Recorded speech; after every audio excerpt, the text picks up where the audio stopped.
Hey boys and girls, we're back again for Lemonade Wars. It's going good so far. We're on chapter 7, 8 more to go after this. I know it looks weird. I'm sitting in my car waiting for Ben to get back from a run. So I thought I'd go ahead and read chapter 7 to you. It's called Location, Location, Location. Don't forget, yesterday in the chapter that I read, chapter 6, we found out that Jesse's been having some issues with some girls in her second grade class, no one liking her. They actually, unfortunately, made a club called the We Hate Jessie Club.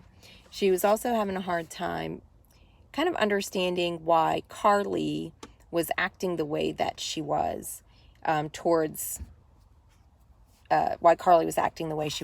Jessie. But what was really great is that Megan kind of stepped up and didn't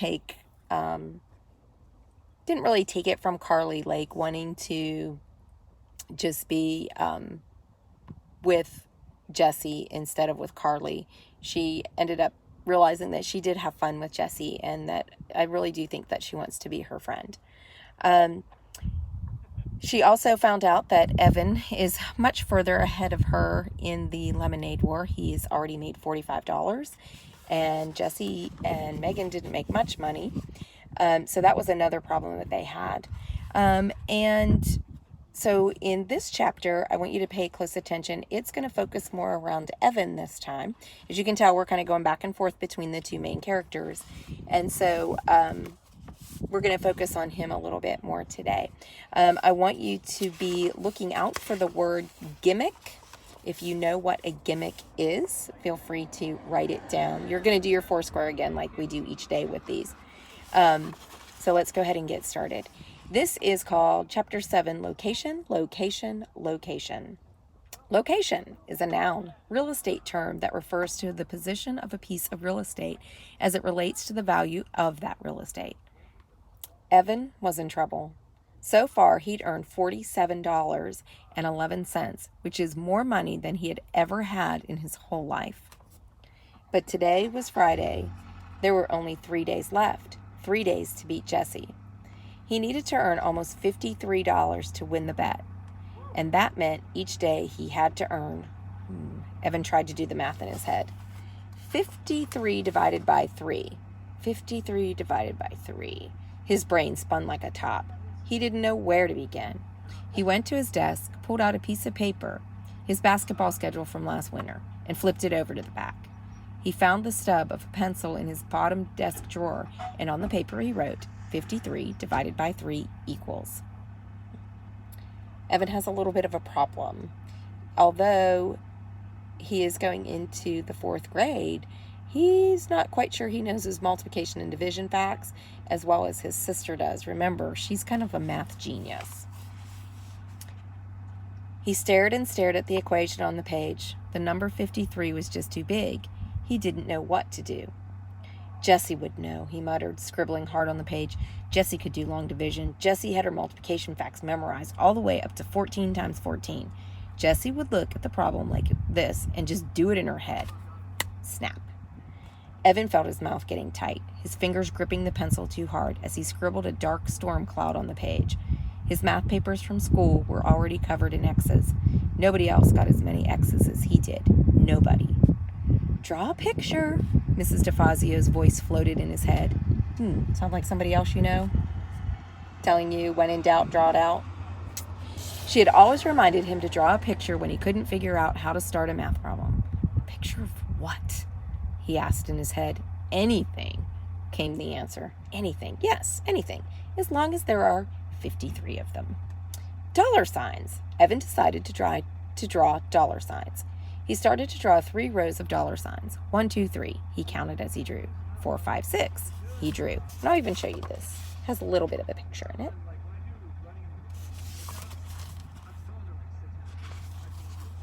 By the time he reached 53, his page looked like this. There were 17 dollar signs in each row, and then those 2 extra dollar signs left over. He drew a ring around those 2 extra. $17 signs and 2 left over. Evan stared at the picture for a long time. He wrote Friday next to the first row, Saturday next to the second row, and Sunday next to the third row. It looked like that.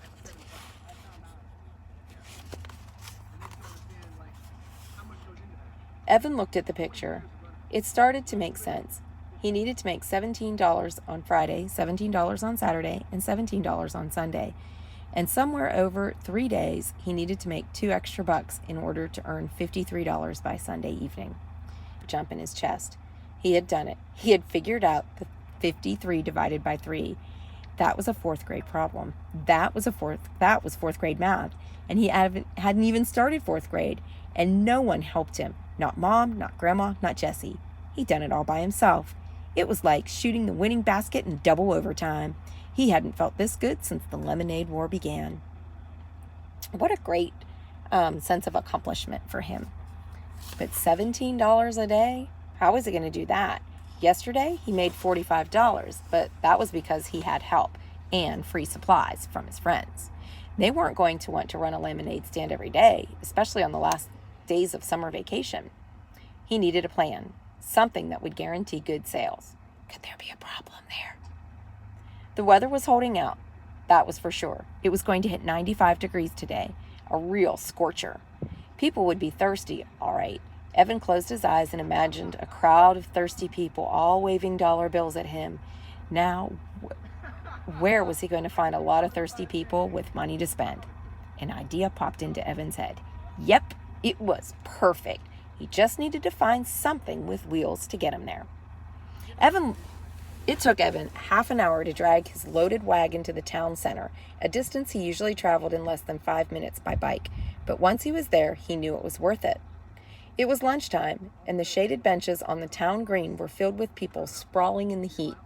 Workers from nearby stores on their half-hour lunch breaks, moms out with their kids, old people who didn't want to be cooped up in their houses all day, high school kids on skateboards sloshed by, preschoolers climbed on life-size sculptures of a circle of children playing Ring Around the Rosie. Dogs lay under trees, their tongues hanging out, pant, pant, pant. Evan surveyed the scene and picked a spot, right in the center of the green where all the paths met. Anyone walking across the green would have to pass the stand, and who could resist lemonade on a day as hot as this? So that's pretty good thinking, in my opinion. But first he wheeled his wagon off to the side, parking it halfway under a huge rhododendron. Then a rhododendron is a type of plant with really big flowers on them. Then he crossed the street and walked into the Big Dipper. The frozen air felt good on his skin. It was like getting dunked in a vat of just melted ice cream. And the smells, a mix of vanilla, chocolate, coconut, caramel, and bubble gum. He looked at the tubs of ice cream all in a row, carefully protected behind the pane of glass. The money in his pocket tingled. He had plenty left over after buying 5 cans of frozen lemonade mix with his earnings from yesterday. What would it hurt to buy just 1 cone? Or a milkshake? Or maybe both? Can I help you? Asked the woman behind the counter. Is Evan having a little bit of a problem here? Think about that. Oh, yeah, said Evan. He tucked his hand in his pocket and he felt the money. Bills and coins ruffled between his fingers. Money was meant to be spent. Why not spend a little? Evan could just imagine how good the ice cream would feel sliding down his hot throat. Creamy, sweet, like cold, golden deliciousness. He let his mind float as he gazed at the swirly buckets of ice cream. The sound of laughter brought him back to earth in a hurry. He looked around. It was just some girls he didn't know at the water fountain, but it had sounded like Megan. Can you please tell me how much a glass of lemonade costs? $3, said the woman. Really? Said Evan. That much? How big's the cup? The woman pulled a plastic cup off a stack and held it up. It wasn't much bigger than the 8 ounces Evan had in his wagon. Wow, $3? That's a lot, said Evan. Well, thanks anyway. And he started to walk to the door. Hey, said the woman, pointing to the ice cream case. I'm allowed to give you a taste for free. Really? Said Evan. Then I could taste a strawberry slam. The woman handed him a tiny plastic spoon with 3 licks worth of pink ice cream on top. Evan swallowed it all at once. Gulp. Back outside, he got to work. First, he filled his pitchers with water from the drinking fountain. Then he stirred the mix. Then he pulled out a big blue marker and wrote on a piece of paper, $2 per cup, best price in town. He'd barely finished setting up as customers started lining up, and they didn't stop.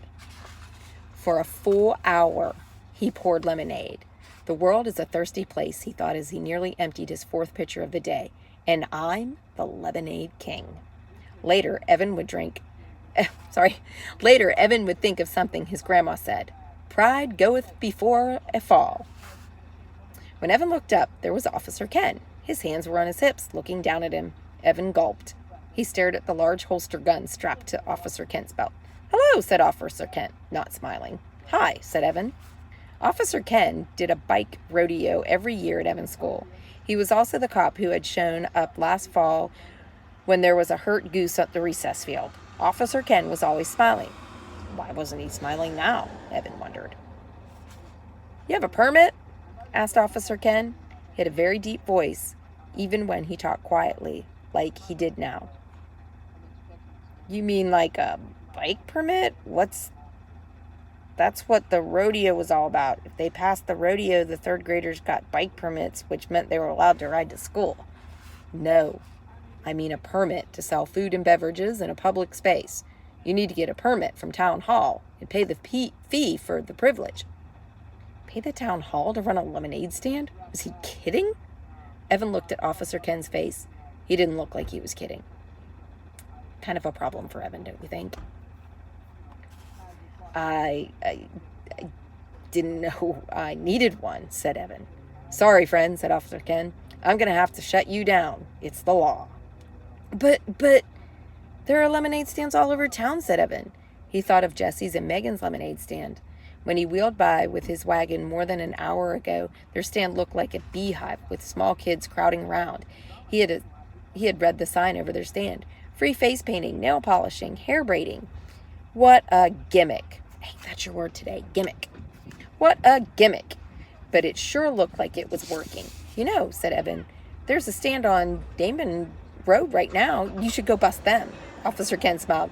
We tend to look the other way when it's in a residential neighborhood, but right here on Town Green, we have to enforce the law. Otherwise, we'd have someone selling something every 2 feet. But there had to be some way to convince Officer Ken. How could Evan make him understand? You see, I got this little sister, and we got a competition going to see who can sell the most lemonade, and I've got to win because he couldn't explain the rest about fourth grade and how embarrassed he was to be in the same class as his kid sister and how it made him feel like a great big loser. Ouch. That's a problem right there that Evan's having, isn't it? Evan looked up at Officer Ken. Officer Ken looked down at Evan. It was like Officer Ken was wearing a mask, a no-smiling, I'm not your buddy mask. Then Officer Ken shook his head and smiled, and the mask fell off. I got a little sister, too, he said. Love her to death now, but when we were kids... Officer Ken sucked his breath in and shook his head. Whew. Then the mask came off, and Officer Ken looked right at Evan for 10 very stern seconds. Tell you what, said Officer Ken, I do have to shut you down. The law is the law. But before I do, I'll buy one last glass of lemonade. How's that sound? Evan's face fell. Sure, he said without enthusiasm. He poured an extra tall cup and gave it to the policeman. Officer Ken reached into his pocket and handed him a $5 bill. Keep the change, he said, a contribution to the Big Brother Fund. Now clean up your things and don't leave any litter behind. He lifted his cup and toasted as he walked away. Evan watched him go. Wow, he thought, I just sold the most expensive glass of lemonade in town. Evan stared at the $5 bill in his hand. It was funny. 2 days ago, he would have felt as rich as a king to have money in his hands. It was enough to buy 2 slices of pizza and a soda with his friends. It was enough to rent a video and have a late night at someone's house. It was enough to buy a whole bag full of his favorite candy mix at CVS. 2 days ago, he would have been jumping for joy. Now he looked at the $5 and thought, it's nothing. Compared to the $100 he needed to win the war, $5 was nothing. Is that another problem? He felt somehow that he'd been robbed of something. Maybe happiness he should have been maybe the happiness he should have been feeling. He loaded everything from his stand into the wagon, making sure he didn't leave a scrap of litter behind. He still had a glass full of lemonade left in one pitcher, not to mention another whole pitcher ready mixed up and unsold. He poured himself a cup. Then, before beginning the long haul back to his house, he found an empty spot on a shaded bench and pulled his earnings out of his pockets. He counted once. He counted twice. Very slowly, he had made $65. The cups and the lemonade mix had cost $9. When he added in his earnings from Wednesday and Thursday, he had $103.11. Now, that's enough, he thought. That's the end of chapter 7. Don't forget your word again, and I'll read it, the sentence just before. He had read the sign over their stand. Free face painting, nail polishing, hair braiding. What a gimmick. It sure looked like it was working. So the word again is gimmick. Make sure you complete your Foursquare, and I'll see you tomorrow.